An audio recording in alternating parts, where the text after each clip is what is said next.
This video goes along with 7.2 practice problems. There's 3 problems. There's 17, 19, and 21. I'm going to do 19 here with you because it's the toughest of the 3. And I'm going to talk about 3 forms of the equation we're using. So up top we have the original equation that I gave you 2 days ago. This equation is best for when you have 2 objects that are separated, they collide, and then they separate again. So the most common is when they're like moving in towards one another like this. They're moving in towards one another, they hit, and they move apart again. So they're separate in the beginning, separate after they collide. Second equation here is when the 2 objects start together and they separate.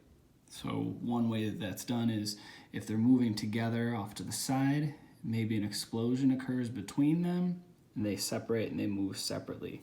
We can see this in the equation itself because we have one combined term here and it has an initial, which means before. And then we have 2 separate terms. Each of them has a final in it, and that means after. So the reason we can write it like this is because it's from the original equation actually.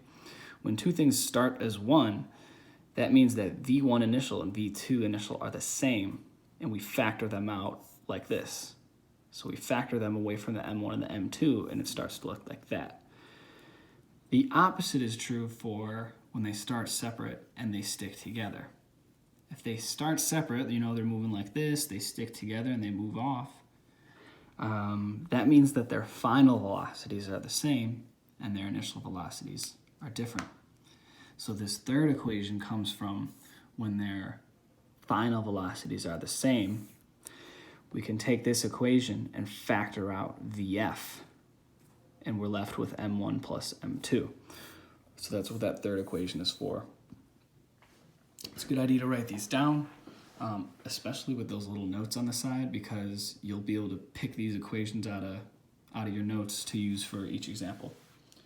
On number 19, we're going to look at a problem where 2 things start together and they separate. So we have 2 friends, Al and Joe. They have a combined mass of 168. They stand together while holding hands on an ice skating rink, so they're at rest at first. They push off of one another so that Joe moves left with a speed of 1.2 and Al moves right with a speed of 0.9. Assuming friction is negligible, find Al's mass. So here we have them as an image. I'm going to say that Joe is object 1 and Al is object 2. I'll put that here too. I think I said that backwards. Joe is object 1, Al is object 2. So before, as it said in the problem, they start at rest. So V initial is 0. They said that the combined mass of them is 168. We'll use that later. And the point is that they separate. So by using our equation, we can see that by using what we wrote down just now, we can look at this equation to find out that this is the one that we're using. This is for when it starts as 1 and it separates. So we have them together at rest on the rink, and they separate. She goes left at 1.2. That's going to be negative when we plug it in. And he goes right at 0.9. So we know that he's heavier because he's going a little slower. So here's that equation. M1 V1F plus M2 V2F equals M1 plus M2 VO. Let's try plugging in everything they told us. We don't know M1, so we'll leave it. We don't know either of their individual masses. V1 final, that's the velocity of Joe after. It's negative 1.2.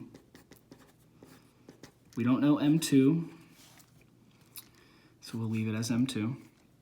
V2 final, that's the final velocity of Al. It's 0.9.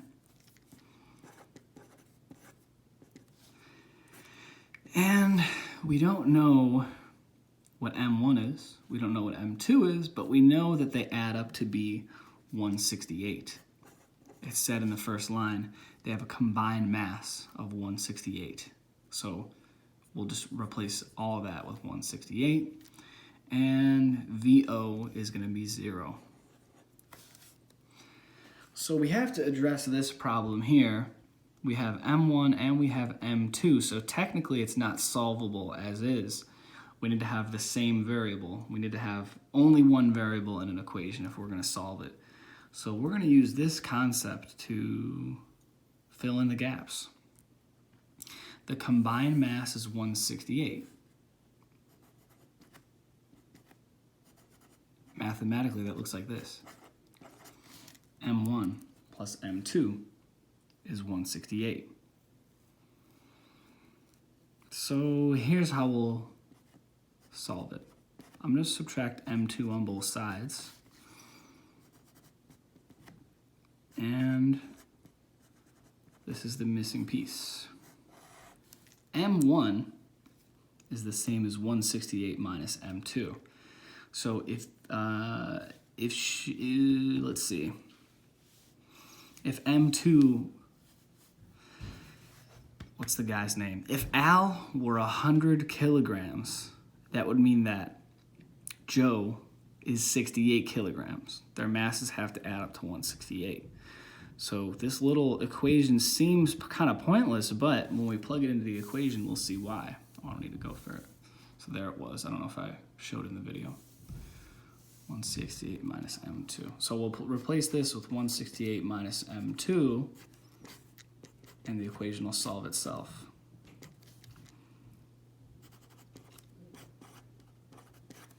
I'm also going to get rid of the whole right-hand side because 0 times 168 is 0. Now we only have one variable, although it's separated. This is now solvable. First thing I'm going to do is kind of reverse distribute here. It's the same as distribution. It's just written backwards from what it usually is. This is also kind of written backwards, so I'm going to switch them because it looks a little nicer to have the variable in front, the constant in front. So we'll have 168 times negative 1.2.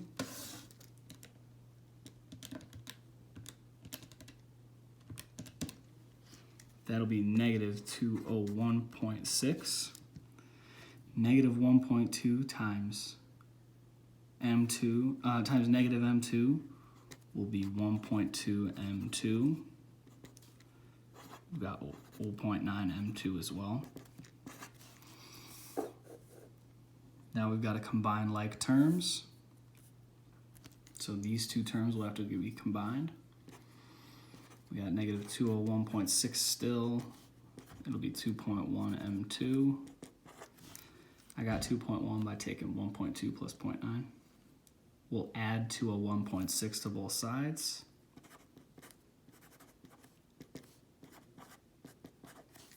And now divide by 2.1.